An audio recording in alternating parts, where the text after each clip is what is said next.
这个数字可以帮你解答这个问题。为什么呢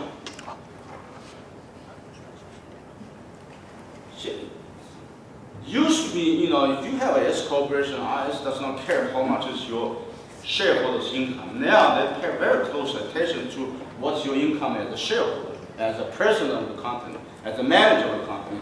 You run the business on day-to-day basis. The business is very profitable, and you only pay yourself $1,000 a month. What is the issue with that? 你有一个很好的企业，非常赚钱，你每天都在那上班，每天都在负责，然后你一个月给你发1000块钱工资，这有什么问题吗 ？Tax evasion， 为什么叫 tax evasion？ 因为你避免了这个15.3的 payroll tax， 你的这个工作应该是5000块一个月，你只发你1000，逃税了。而且说这个是逃税，很多人都不理解我给我发工资，我想发多少就发多少，为什么这是逃税呢？这个就是逃税，为什么呢？我分红我不交税的呀。我成立我这个公司的时候，我投了15万美元，我这前15万我拿出来的时候，我不用交税的。所以说这个人很聪明，他说我工资少发一点，我把我的公司赚的钱全部放到我的这个开旺里面去，我的这个分红里面去。我分红，因为我以前投了15万，这第15万拿出来的时候不用交税。这样的话是这工资税也不交，分红税也不交，这不是逃税是什么？肯定是逃税啊！这个大家一定要注意啊！它的定义是什么定义呢？你的工资一定要 reasonable, necessary。你是一个大公司的 CEO， 你要给你发5000块的工资 ，no， 你得pay $10,000。大家一定要 very be careful. If you have a small business, you need to very be careful of how much is your salary. They come down, they do come down.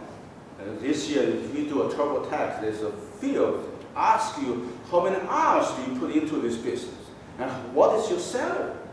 If these two figures doesn't match, they're going to red flag you. Come back after 6 months, says give you let's say.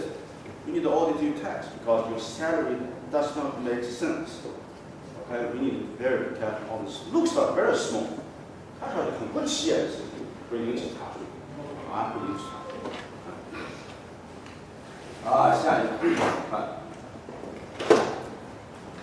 另外一些基本常识，大家去赌博赢了一笔钱，要不要交税？一定要交税。我是外国人，我从中国大陆过来，我去拉斯维加斯去旅游。7天时间，我赢了1000块钱，怎么办呢？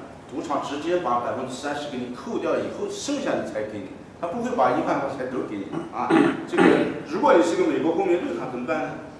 他给你一个特拿的 G， 这个特拿的 G 上把你挣的钱和你亏的钱平衡一下，最后剩多少就是你的收入说我住6万算不算？不算。你飞机票算不算？我去拉斯维加斯买飞机票花了这个400-500美元，可不可以减的？不可以。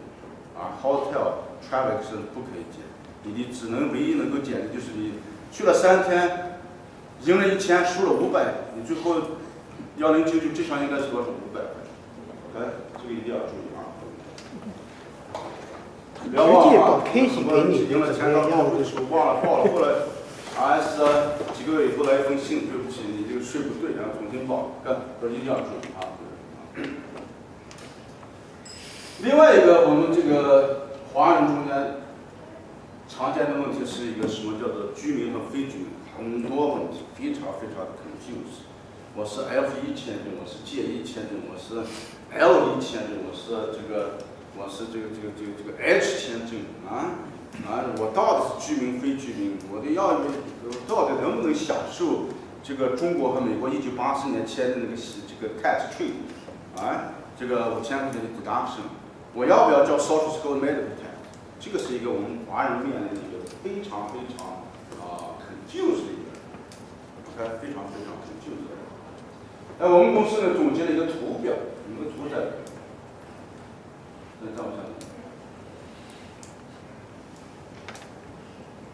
好像没有图没放。就按照我们的图去一步一步走一步判断，你绝对不会有错。一般来说 ，F1 签证的前5年怎么办？不算啊，不算你在美国。一般我们要求183天，1年之内在美国待了183天，你就成为在税务上的居民。很多人老是不理解，说我绿卡都没有，我怎么成为这个税务上的居民呢？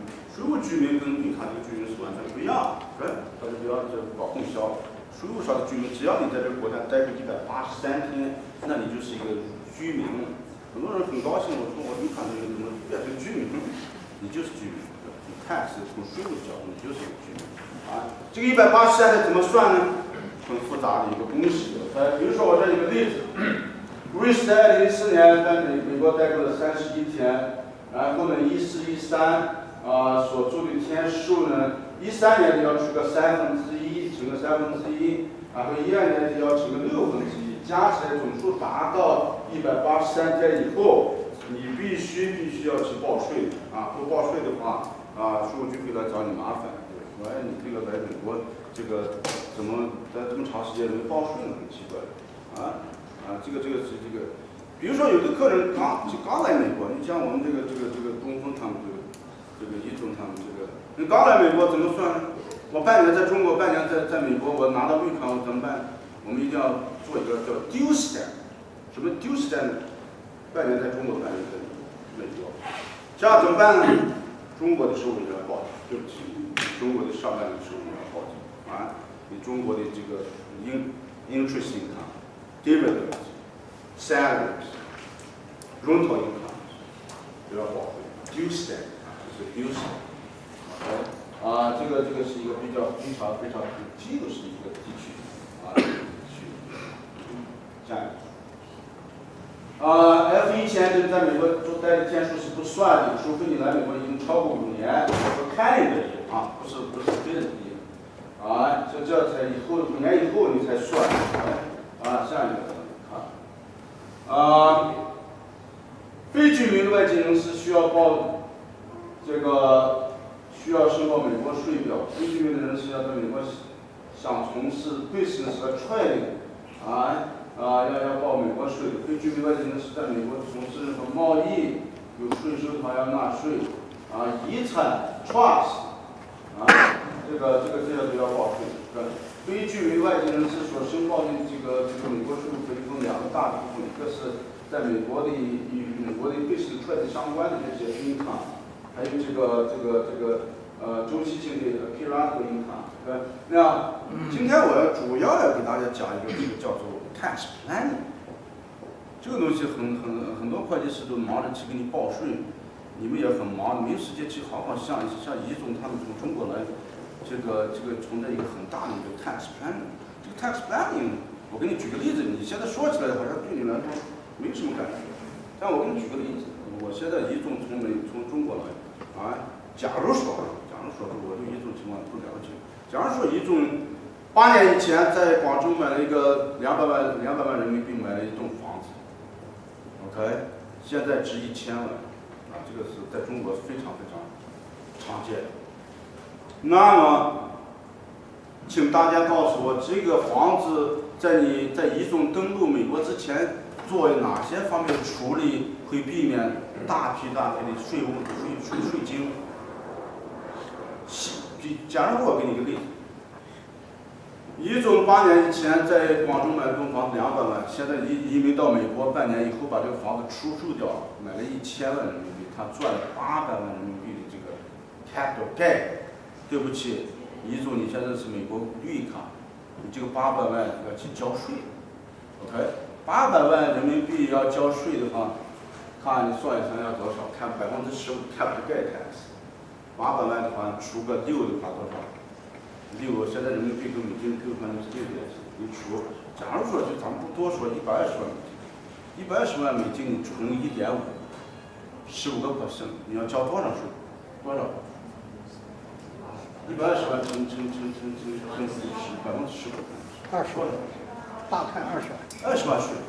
但是我要做个小小的处理，这移中来美国之前，在登陆之前把这个房子卖给他父母或者卖给他亲戚朋友，800万，然后来美国以后呢，他再买回来，再从他儿子或者他父母手上把它拿回来，这个时候他的 basis 是多少呢？他的 fair market value 是多少呢？1000万。然后6个月以后啊，一中把这个房子刨掉以后，我从我父母手上买过的是1000万，我现在买给别人又是1000万，我的 capital 是多少？0，我不交1分钱的税啊！这个 tax planning 非常非常厉害。所以说你们这个在中国在国外有企业，你在中国有企业你要特别小心，你一定要做54715，不做的话按罚款1万美金，少不了，取不了。你要在中国有一个企业，你的股份超过10%，你一定要做这54715。如果你在中国的银行里面有存款超过1万美金，你一定要去申报一个叫什么883，我记不清883几。是1万还是5万？啊，你的存款超过1万，1万对1万。如果你从中国打钱打到美国呢，超过10万，你要做什么标呢？3万0，实际上税都不交，但这个必须要去申报，必须要去。哎，有的人，我有个朋友，我有个客人在中国做的非常非常成功，大的企业家跑到美国来拿个绿卡以后呢，全球征税1年要交39万税，做的去年我跟他算的。他说这不划算，不行，我放弃绿卡。对不起，放弃绿卡要交一个契机税。对不起，契机税很厉害。契机税不得了，这个东西很重要。什么叫契机税呢？契机税里面有一个 exclusion， 这个 exclusion 就是说你你拿了美国绿卡以后，过去15年住够8年，这是第一个条件。第二个条件，你每年必须交税要交过19万以上的。这2个条件的满足以后，你放弃美国绿卡的时候，我有60万美金的 exclusion， 会计说60万以下你不用交税，超过60万以后你才交税。啊，所以说你这个你要不弄好的话，把你在这个死胡同里面转来转去，啊，所以说大家一定要小心。那怎么办呢？我不能说我把我的中国的企业放弃，我把我的这个豪宅送给人吧，我有办法，就是没办法，有办法，我们有办法。什么办法呢 ？tax plan， 怎么 plan 呢？你中国的企业的分红不是每年都有分红吗？你现在我5月份登录，比如说我把我今年的分红提前拿出来，可不可以？可以。像我登陆美国以后，我就不用去交这个分红税了，这不得了。我们这些中国来的企业家，公司做的很大。我把我的分红我提前拿出来，在我变成美国绿卡之前，我就不用交税。但你说我这个每年12月31号分红，我8月份登录，你那时候再把分红拿出来，对不起，你的分红要去交税。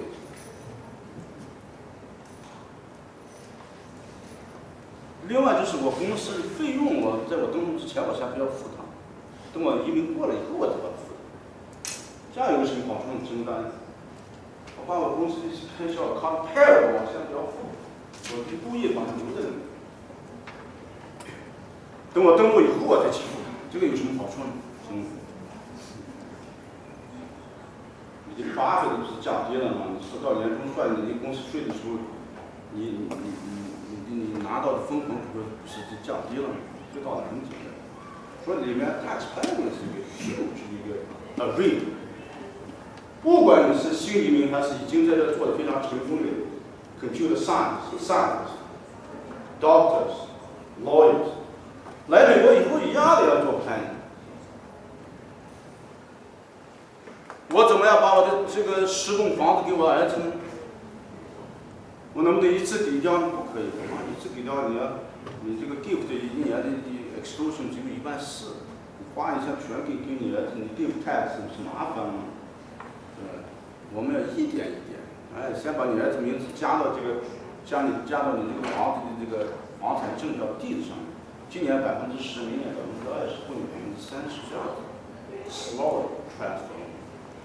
顺便我介绍一个我朋友，这个何小姐是我们这个做 medical life 这个，她是以后还要给你们做一些这个关于这个理财方面的讲座这个她是非常关于理财方面financial planning 方面有什么问题可以请教一下我们这个 doctor 和是一个 faculty professor， 2个 master degree， 1个 PhD degree， 所以说呢，是在这方面是跟我们公司长期合作一个非常负责任的一个这个理财专家所以说有问题可以问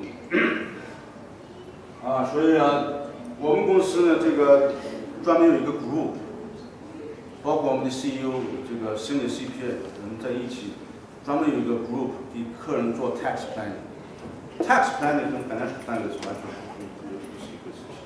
我们要 take 很多 information， 然后去做计算，做 scenario， 做 case study， 都给你一个这个 suggestion， 怎么样去做比较好，怎么样去把我的财产给我的小孩怎么样去把我的钱怎么去投资等等，是非常非常重要的。如果大家有兴趣的话，比如说看发一点文片我们在做的还有我们所以说呢，这个是非常教就很错的一个事情。Next slide.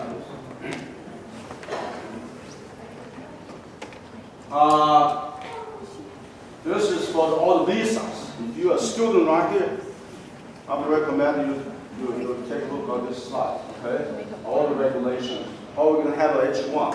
How we're going to handle J1s. Okay, all kinds of stuff. Next one. So this is not my expertise. Now I'm an international tax expert.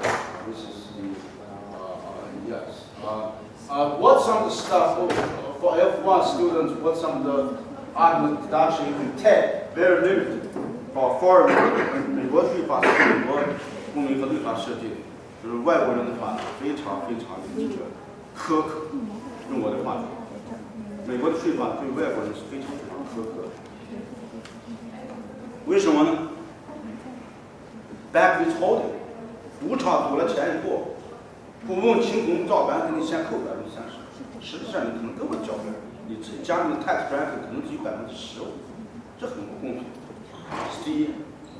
rental income， 你有出租房，你出租房赚了钱，外国人30%。当然，它有两个 exception， 有一个什么 exception？ 如果你这个买这个投资房 intended to connect to your business or trade， 换句话说，你买这个房子以后，一住你在这买房子，将来想移民到美国，想在美国发展，想在美国做生意，这种的话可以 accept 那个30% withholding。还有呢，一些其他的 exception。总而言之呢，这个 foreign shareholders， 你是中国公民，在美国有公司，到年终分红怎么办呢？就扣30%，你就不用报税了，你也不要去申请什么税号，就给你扣30%。实际上你的税率可能只有10%，你说你划不划算？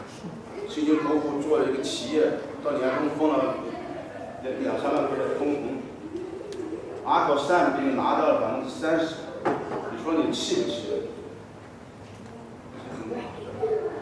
不是说美国的 tax 公司专门是对 foreign， 你这外国人在美国买了房子以后，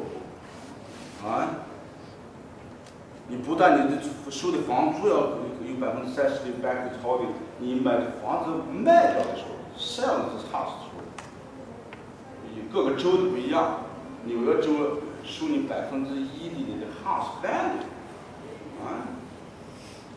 加州是3%，这个真是很要命非常非常要命。所以说我们在中国人在美国的税务和投资方面有非常非常很多税务方面陷阱叫你要自己公共行业进入一个陷阱以后非常麻烦。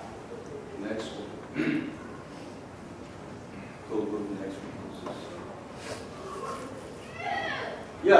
这个问题很多人在问我说，在美国什么情况下人可以查税呢？这个第一个是申报所得和利益的来源不符合，你税表上写的你这个要求就是这个3万，你这个 RS 收到上面写的4万，肯定会查，100%要查。这大家报税就要注意，突然停止报税。在这是一个美国公民。美国工作不景气，跑到中国去搞了一个高薪的，1年100多万在上海。我们这个很多客户是这样，前几年都在南卡、北卡、维吉尼亚、乔治亚州，突然这个公司这个解雇了，或者是这个 lay off 了，以后跑到上海去搞了一个非常高薪的工作，一年100多万人民币，说我这个就不用报税。为什么我收入是在中国？对不起，你在中国的收入一定要去报税。为什么 global tax？ 美国讲的 global tax 全球收入。你是中国公民，不管你跑到世界的哪个角落去，你的收入一分都少，必须要去报。但我们确实有一个叫什么呢 ？exclusion。如果你在中国当中待够330天的话，99700以下的收入不用交税，但要报税。很多情况下是你必须要申报，但不一定要去交税。说我们要教育我们的这个 community， 在美国这个报税这个东西是可能靠自己。你说你不报嘛，他也找不到。但作为我们想在美国发展，我认为最好的办法是全部报上去，反正又不交税。